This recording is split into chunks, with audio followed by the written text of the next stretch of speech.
எல்லோருக்கும் வணக்கம். மண்டே அன்னைக்கு நம்ம ஆள் போட்ட கோலத்தை பார்த்தீங்களா நண்பர்களே? ரொம்ப அலங்கோலமாக இருக்குது. 7 பாயிண்ட் மைனஸ் ஃப்ளாட் அப்படின்னு இருக்கு. இதுக்கு என்ன அர்த்தம்னா மார்க்கெட் போராடிக்கிட்டு இருக்கு. எந்த டைரக்ஷன் எடுத்துகிட்டு போகிறதுன்னு தெரில. ரொம்ப எச்சரிக்கையாக இருக்காங்க. இந்த வாரத்தில் யூஎஸ் ஃபெட்டினுடைய இம்பார்ட்டண்ட்டான தகவல் ஒன்று வருது. அதுபோக அமெரிக்காவுக்கும் இந்தியாவுக்கும் இடையே இருக்கக்கூடிய ட்ரேட் டீல் சம்பந்தமாக யூரோப்பியன் யூனியன் ட்ரம்ப் அவர்கள் சொன்னதை கேட்டு சைனா மேலேயோ அல்லது ரஷ்யாவிலிருந்து ஆயில் வாங்குறதையே நிறுத்துவாங்களா அப்படின்ற மாதிரி பல விஷயங்கள் இருக்குது. நம்மளை பொறுத்த வரைக்கும் எங்களை இந்த இடத்துல போட்டு தள்ளிடாதீங்கப்பா, நாங்கள் ரெசிஸ்டன்ஸ் டு சப்போர்ட்டுக்குள்ளே சைடுவேஸில் போய்கிட்டு இருக்கோம் அப்படின்ட்டு இந்த பாயிண்ட்லேருந்து எங்கேயாவது கீழே விழுந்துடாதீங்கப்பா, இங்கேருந்து மேலே போங்கப்பா அப்படின்றது மட்டும்தான் நம்மளுடைய ஒரு வேண்டுதல். சில பேரில் நினைப்பாங்க, என்னத்தை பெருசாக ஆயிரப்போது தியாகு, மறுபடியும் மேலேருந்து 600-700 பாயிண்ட் கீழே விழுந்தான்னா போர்ட்ஃபோலியோவில் ஒரு 10% ஓட்டையை போடுவாங்க. அதுதானே பண்ண போகிறாங்க. ஏற்கனவே எங்கள் போர்ட்ஃபோலியோ ஓட்டையாக தான்ப்பா இருக்குது அப்படின்ற மாதிரி தான் பல பேருடைய சிந்தனை. பட் இருந்தாலும் இப்போ நிறைய பேர் மிகவும் முக்கியமான ஒரு கட்டத்தில் நல்ல லாபத்தில் இருக்காங்க. அது இன்னுமே இன்க்ரீஸ் ஆகணும் அப்படின்னு எதிர்பார்த்துட்டு இருக்காங்க. அதனால் இங்கிருந்து எவ்வளவு தூரம் ஏறி வந்ததோ அதை அப்படியே திருப்பி போட்டு மறுபடியும் இன்னொரு 600-700 பாயிண்ட் ஏறி நீ ஏன் 26,000 போகக்கூடாது அப்படின்றதான் ஒரு எதிர்பார்ப்பாக மார்க்கெட்டில் இருக்குது. நண்பர்களே, இன்றைக்கி வந்திருக்கக்கூடிய எல்லா தகவல்களுமே ரொம்ப முக்கியமான தகவல்கள். அதில் இங்கே பார்த்தீங்கன்னா புல்லட் ட்ரெயின் ப்ராஜெக்டை நாங்கள் வின் பண்ணியிருக்கோம், மிகப்பெரிய ஒரு லார்ஜ் ஆர்டர் அப்படின்னு எல்என்டி சொல்கிறாங்க. இந்த எல்என்டி வந்து உலகம் பூராவும் ரொம்ப ப்ரெஸ்டீஜியஸ் ஆர்டர்கள் எடுத்து பண்ணக்கூடிய மிகப்பெரிய ஒரு கம்பெனி. அப்படி இருக்கக்கூடிய இந்த எல்என்டி அவங்க என்ன சொல்கிறாங்க, எங்களுக்கு மிகப்பெரிய ஒரு லார்ஜ் ஆர்டர் கிடச்சிருக்கு அப்படின்றாங்க. லார்ஜ் ஆர்டர்னால் எவ்வளவுன்னா 2,500 to 5,000 கோடி மதிப்பு. ஸோ இந்தியாவிலேயே உங்களுக்கு இவ்வளோ பெரிய ஆர்டர்கள் கிடைக்குது அப்படின்னா அப்போ எதிர்காலத்தில் இன்னும் ஏகப்பட்ட ஆர்டர்கள் நம்ம இந்தியாவிலிருந்தே ஜென்ரேட் ஆகிட்டுருக்கு. சமீபத்தில் இந்தியாவில் இன்ஃப்ராஸ்ட்ரக்சர் சம்மந்தப்பட்ட பெரிய ஆர்டர்களுடைய தகவல்கள் வரல. இப்போ தான் சமீபத்தில் ரயில்வே துறையில் தான் இந்த மாதிரி பெரிய இன்ஃப்ராஸ்ட்ரக்சர் சம்மந்தப்பட்ட ஆர்டர்கள் வந்துட்டுருக்கு. எல்என்டியை பொறுத்த வரைக்கும் இப்போ 3,600 ரூபாயில் ட்ரேட் ஆகிட்டுருக்கு. தன்னுடைய பழைய ஹையை போய் பிடிக்கணுன்னா கூட இங்கிருந்து இன்னொரு 10% பக்கம் ஏற வேண்டியது இருக்குது. 3,900 4,000 வரைக்கும்லாம் போகணுன்னாவே இன்னும் 10% பக்கம் ஏற வேண்டியதாக இருக்குது. சமீபத்தில் இந்த 2025 மிகவும் குறிப்பாக இந்த பங்கு என்ன பண்ணியிருக்குன்னா தன்னுடைய லோவான 3,000 ரூபாயிலிருந்து 20% மேலே ஏறி இப்போ 3,600 ட்ரேட் ஆகிட்டு இருக்கு.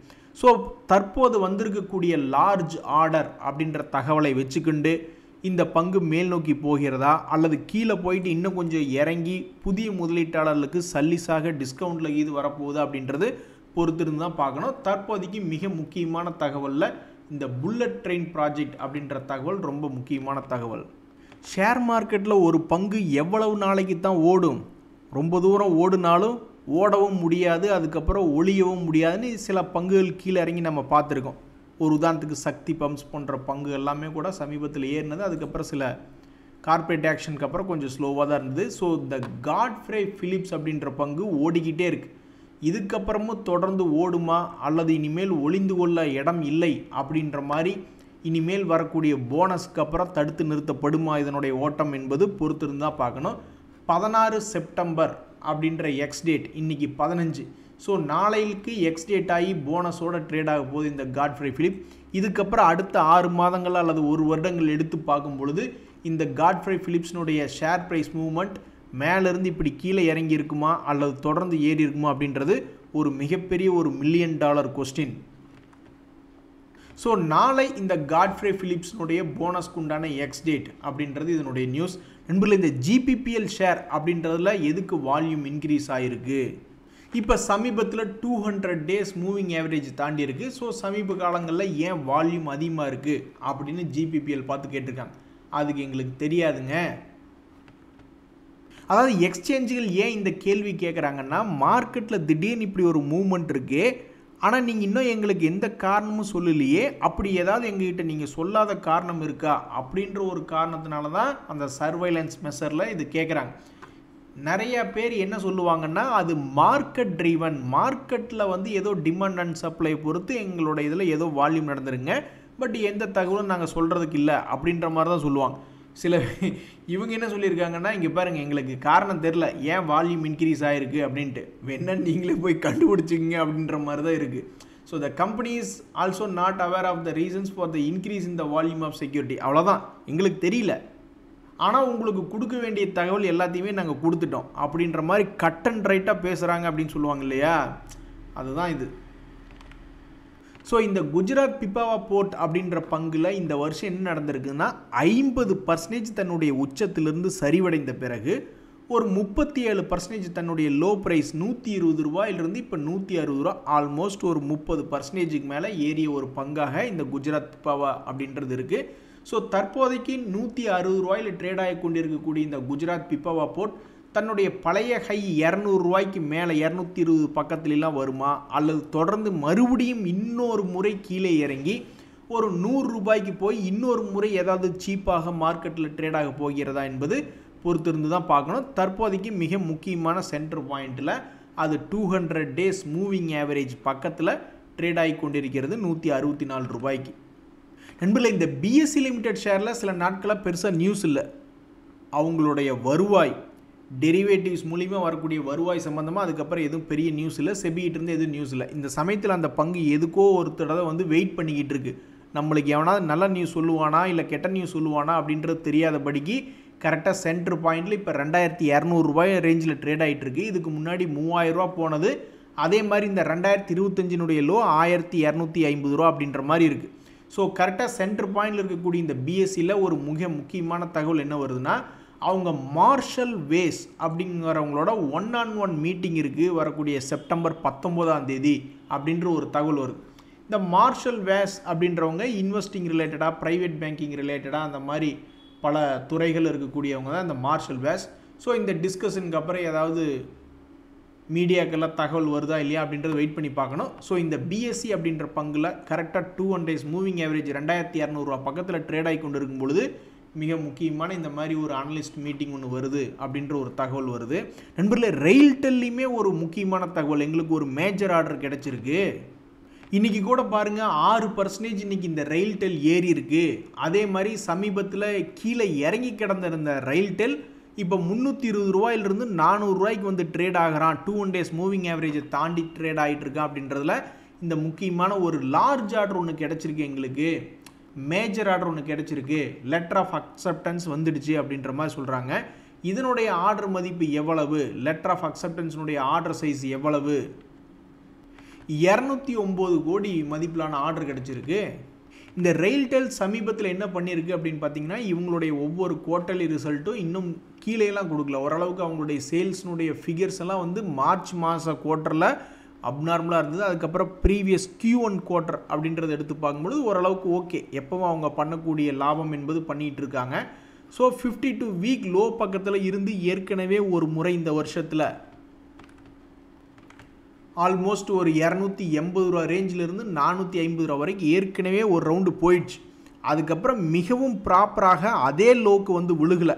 அது ஏன்னா பாதி தடத்துலேயே நின்றுட்டு மறுபடியும் 300 ரூபா ரேஞ்சிலேருந்து இப்போ 400 ரூபாய்னு ட்ரேட் ஆகிருக்கு. அடுத்தடுத்த நாட்களில் இந்த பங்கு இந்த முக்கியமான நிகழ்வுக்கு எப்படி ரியாக்ட் பண்ணும் அப்படின்னு தெரிஞ்சுக்கிறதுக்கு ரொம்ப ஆர்வமாக இருக்குது. நண்பர்களே, இந்த மகாராஷ்டிரா ஸ்கூட்டர்ஸ் அவங்க என்ன சொல்லிக்கிறாங்கன்னா, நாங்கள் வந்து ஒரு manufacturing and an unregistered core investment company அப்படின்னு சொல்லிக்கிறாங்க. இப்படி இருக்கக்கூடிய இந்த மகாராஷ்டிரா ஸ்கூட்டர்ஸ் தற்போது 18,158 ரூபாய்க்கு ட்ரேட் ஆகிட்டு இருக்கு. இதில் என்ன ஒரு தகவல் வருதுன்னா, அவங்க இன்ட்ரிம் டிவிடெண்டாக ஒரு ஷேருக்கு 160 ரூபா கொடுக்குறாங்க. இதனால் யாருக்கு அட்வான்டேஜ் அப்படின்னு பார்த்தீங்கன்னா, இந்த மகாராஷ்டிரா ஸ்கூட்டரில் பெரிய பெரிய ப்ரொமோட்டர்லாம் இருக்கக்கூடிய நம்ம Bajaj holdings and investment limited அவங்களுக்கு தான் நல்ல இந்த 160 ரூபா, ஒரு ஷேருக்கு 160 ரூபா அப்படின்றது அவங்களுக்கு கிடைக்கிது, பஜாஜ் குரூப்புக்கு கிடைக்கிது.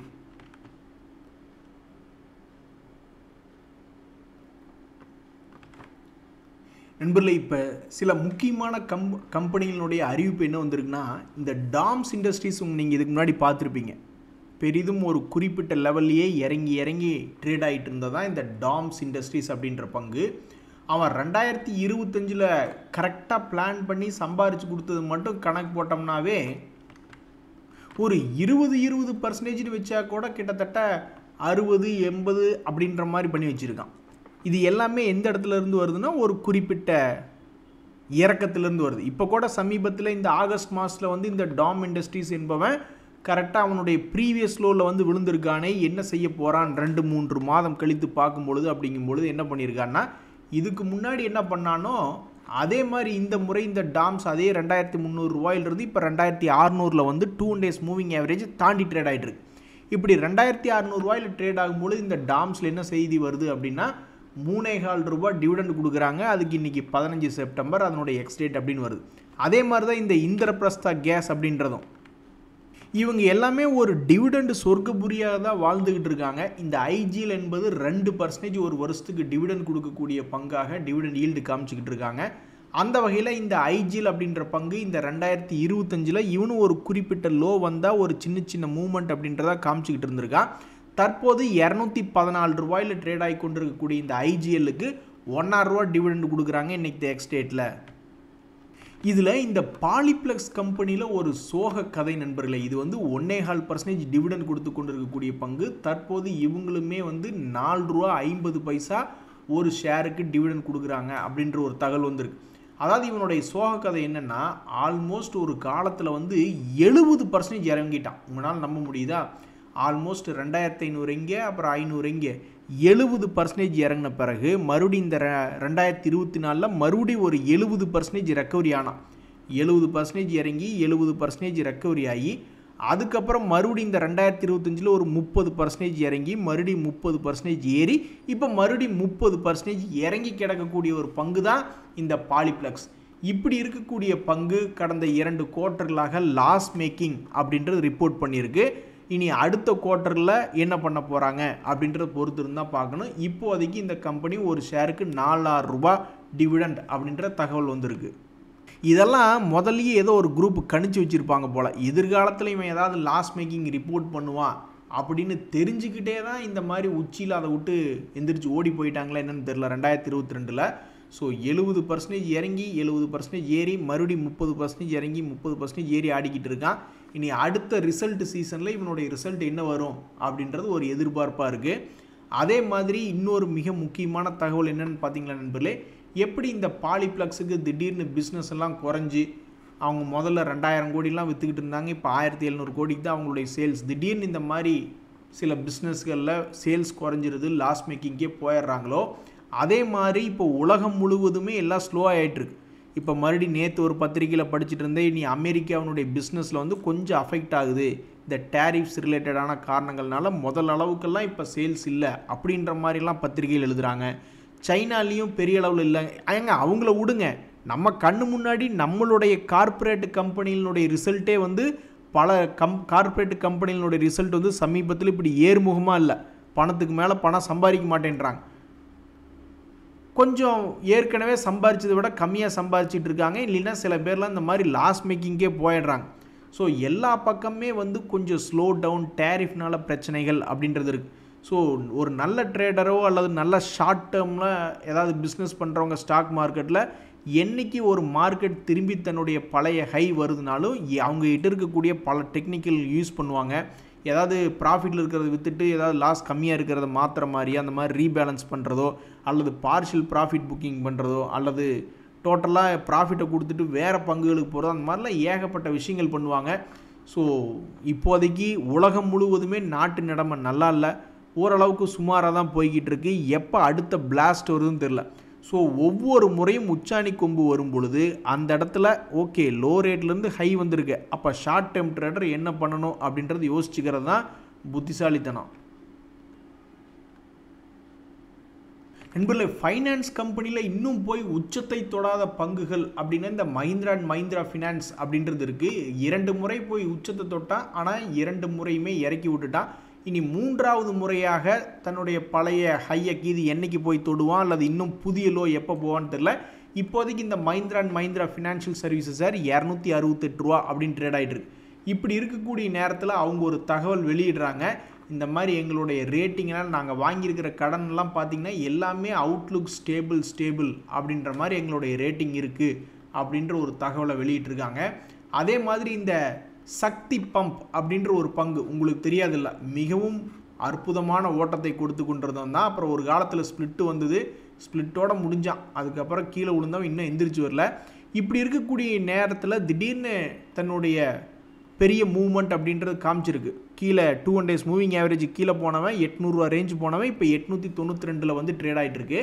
அப்போ வந்து பார்த்தீங்கன்னா உங்களுக்கு எக்ஸ்சேஞ்சிலிருந்து தகவல் வருது. ஸோ எக்ஸ்சேஞ்சுகள் வந்து ஏன் வால்யூம் இன்க்ரீஸ் ஆயிருக்குன்னு கேட்டுறாங்க. அதுக்கு இவங்க சொல்கிறாங்க, இங்கே பாருங்கள், வால்யூம் வந்து பியூர்லி மார்க்கெட் ட்ரைவன். மார்க்கெட்டில் ஏதோ ஒரு இன்ட்ரெஸ்ட் எங்கள் கம்பெனி மேலே, அதனால் யாரோ வாங்குறாங்க விற்கிறாங்க, அதனால தான். மற்றபடி நாங்கள் எக்ஸ்சேஞ்சுகளுக்கு தெரியப்படுத்த வேண்டிய டேட்டா அப்படின்னு எதுவும் இல்லை அப்படின்ற மாதிரி இவங்களுடைய அனௌன்ஸ்மெண்ட். ஸோ தற்போதைக்கு இந்த சக்தி பம்ப் என்பது 200 days மூவிங் ஆவரேஜ் தாண்டி மேலே போனதுக்கு மார்க்கெட்டில் தான் ஏதோ ஒரு விஷயத்தினால அவங்க ட்ரேட் பண்ணி இப்படி வால்யூம் இன்க்ரீஸ் பண்ணியிருக்காங்களே ஒழிஞ்சு நாங்கள் சொல்ல வேண்டிய தகவல் அப்படின்றது எதுவும் இல்லை அப்படின்ற மாதிரி சக்தி பம்பில் சொல்லியிருக்காங்க. மார்க்கெட்லேயே ஏதாவது பண்ணிக்குவாங்க போல். சரி, ஓகே, இந்த ஷேர் வந்து ஏதாவது 200 days மூவிங் ஆவரேஜ் கிட்ட வந்திருக்கு, டெக்னிக்கலாக ஏதாவது ஒரு புல் பேக் இருக்குமோ அல்லது ஏதாவது ஒன்று மார்க்கெட்லேயே யோசிச்சு இந்த மாதிரி மார்க்கெட் ட்ரைவனாக அதில் ஏதாவது பண்ணிக்குவாங்க போல். நண்பர்களே, இன்றைக்கி ரொம்பவுமே சந்தோஷமாக சில ஷேர் ஹோல்டர்ஸ்லாம் இருப்பாங்க. ஏன் அப்படின்னா இந்த ஏஜிஸ் லாஜிஸ்டிக்ஸ் வச்சுருக்காங்க, அதெல்லாம் 9% பக்கம் ஏறி இருக்குது.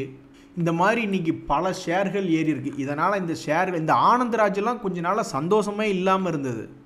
இந்த பங்கு கீழே விழுந்து கிடந்த நேரத்தில் இந்த பங்குலாம் என்றைக்கையா சந்தோஷம் வரும் அப்படின்னு பல பேர் ஏங்கி தவிச்சு பார்த்துக்கிட்டு இருந்தாங்க. 900 ரூபாய் எங்கே, 400 ரூபாய் எங்கே. இப்போ 400 ரூபாயிலிருந்து 600 ரூபாய்னு 50% மேலே ஏறி ட்ரேட் ஆகி கொண்டு இருக்கிறதா இந்த ஆனந்தராஜ். இந்த மாதிரி பல பங்குகளில் இன்றைக்கி சந்தோஷம். இந்த ரெயில்டெல் அப்படின்ற பங்குலாம் வந்து மேஜர் ஆர்டர் இன்றைக்கி கிடச்சிருக்கு அப்படின்றதுனால 5%. இந்த ஐடியா ஏன் 6% ஏறிச்சு? நியூஸ் தான். ஏதாவது நியூஸ் வந்தால் ஏற வேண்டியது, அப்புறம் நியூஸ் வந்தால் இறங்க வேண்டியது, இல்லைன்னா சும்மாவே கூட இறங்க வேண்டியது. இதுதான் ஐடியா ஷேர்னுடைய வாழ்க்கை. எப்போ ஹியரிங் வருது அப்படின்ற நியூஸ்க்கெல்லாம் நீ 7% ஏற்றிருக்க. இந்த சமயத்தில் வந்து டிசிஎஸ் எவ்வளோ பெரிய ப்ரெஸ் ரிலீஸ் என்பது விடுறாங்க பாருங்கள். ஆனால் இன்றைக்கி அது 24 ரூபாய் இறங்கி தான் ட்ரேட் ஆகிட்டு இருக்கு.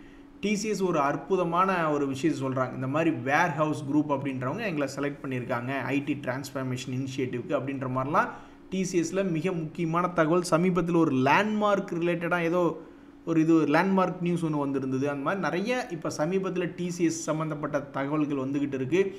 இருந்தாலும் கடந்த ஒரு வருஷத்தில் யாருனாலையுமே நம்ப முடியல, ஐடியில் ஜாம்பவானாக இருக்கக்கூடிய டிசிஎஸ் தன்னுடைய ஷேர் ஹோல்டர்ஸ்க்கு 31% கும்பா பாட்டு பாடி விட்டுருக்கு. இது ரொம்பவுமே மனசுக்கு கஷ்டமான சூழ்நிலை. ஸோ என்னைக்கு இந்த டிசிஎஸ் அப்படின்ற பங்குகள்லாம் ஒரு ரிவர்சல் போடும், எல்லாத்துக்குமே வாழ்க்கையில் திருப்பு முனை அப்படின்றது வரும். பெரிய பெரிய பங்குகளுக்கு அவங்க லாபம் தொடர்ந்து பண்ணிக்கிட்டே இருப்பாங்க. ஒன்றா மார்க்கெட் வேல்யூவேஷன், மார்க்கெட்டில் அவங்களுடைய வேல்யூவேஷன் ரொம்ப சீப்பாகிடுச்சு. முதல்ல ஹை பிஇயில் ட்ரேட் ஆகிட்டு இருந்தாங்க, இப்போ லோ பிஇ வந்துடுச்சு. அல்லது அவங்களுடைய ப்ரைஸ் சரிவடைஞ்சதுக்கப்புறம் பார்கெயின் ஹண்டிங்னு டெக்னிக்கலாக பேசுவாங்க. ரொம்பவுமே இறங்கி கிடக்கக்கூடிய நல்ல ஷேர்கள். ஒரு உதாரணத்துக்கு வாரன் பஃபட் அவர்கள்லாம் என்ன சொல்கிறார், பெரிய பெரிய கம்பெனிகள் ஏதாவது ஒரு காரணத்தினால கீழே விழுகும் பொழுது அது மேபி திரும்பி வரக்கு ஏதாவது வாய்ப்பு இருக்குமோ அப்படின்லாம் பார்த்துக்கிட்டு இருப்பார். இப்போ ஒரு உதாரணத்துக்கு ட்ரம்ப் அவர்கள் 3 வருஷம் கழித்து போயிடுறாருன்னு வச்சுக்கிங்களேன், அதுக்கப்புறம் மறுபடியும் ஐடி துறைகளில் ஏதாவது ஒரு பூம் வருமா? இந்த ஐடி துறையை பொறுத்த வரைக்கும் எத்தனையோ தடவை கிராஷ் ஆகி பூம் வந்து மறுபடியும் ஏறி இருக்கு. இப்போதைக்கு லேட்டஸ்ட்டாக ஐடி துறைகளில் ஆர்டிஃபிஷியல் இன்டெலிஜென்ஸ் டெக்னாலஜி தான் ஓடிக்கிட்டு இருக்குது. அந்த ஆர்டிஃபிஷியல், அதாவது இதுக்கு முன்னாடி வந்து டேட்டாவை வந்து டிஜிட்டலைஸ் பண்ணி அந்த டிஜிட்டலைஸ் பண்ண டேட்டாவை யூஸ் பண்ணுறது, டிஜிட்டலைசேஷன் அப்படின்றது ஒன்று போயிட்டு இருந்தது. அந்த டாபிக் எடுத்த உடனே நம்ம ஆளுங்க ஐடி கம்பெனி உள்ள களத்தில் இறங்கி ஏகப்பட்ட பணத்தை சம்பாரிச்சிட்டாங்க. டிஜிட்டலைசேஷன் டிரான்ஸ்ஃபார்மேஷனில் ஏகப்பட்ட பணத்தை சம்பாரிச்சிட்டாங்க. அதுக்கப்புறம் இப்போ ஆர்டிஃபிஷியல் இன்டெலிஜென்ஸில் நம்ம ஆளுங்க உள்ளே போகலாம் அப்படின்னு நினைக்கும் பொழுது, ஆல்ரெடி உள்ளே போயிட்டாங்க அப்படின்னு இருக்கும் பொழுது, அதையை தயார் பண்ணுற ஆட்களாக நம்ம போகலை. இப்போ எப்படி சாட் ஜிபிடி மாதிரி ஒரு பிளாட்ஃபார்மை சொல்லுங்கள் பார்ப்போம், இந்திய ஐடி துறை கம்பெனிகள் கிரியேட் பண்ணதை டக்குன்னு சொல்ல முடியல இல்லையா? ஆனால் இப்போ நம்ம ஆளுங்க அந்த ஆர்டிஃபிஷியல் இன்டெலிஜென்ஸை சரி தயார் பண்ண முடியாமல் போகுது. இதுக்கு முன்னாடி அதே மாதிரி தான் ஆப்ரேட்டிங் சிஸ்டம் மற்றும் பல்வேறு சாஃப்ட்வேர்களை நம்ம தயாரிக்கல. பட் இருந்தாலும் இப்போ அதை தயாரிக்க முடியலனாலும் இந்த ஆர்டிஃபிஷியல் இன்டெலிஜென்ஸ் ஒருத்தன் கிரியேட் பண்ணி வச்சுட்டான். ஆனால் அதுக்கு வந்து என்ன இன்டெலிஜென்ஸ் தேவைப்படுதுன்னா, அதை ப்ராம்ப்டிங், அவனை கேள்வி கேட்டு அவங்ககிட்ட வேலை வாங்குறதுக்கு ஒரு இன்டெலிஜென்ஸ் தேவைப்படுது. அதுக்கும் இப்போ நம்மளால் இந்தியர்கள் தான் தேவைப்படுறாங்க. ஸோ ஐடி துறையில் ஏதாவது ஒரு யூடர்ன் போடுமா இந்த மாதிரி பெரிய பெரிய கம்பெனிகளில் அப்படின்றதான் இப்போ ஒரு மிகப்பெரிய கேள்வியாக போயிட்டுருக்கு. நன்றி, வணக்கம்.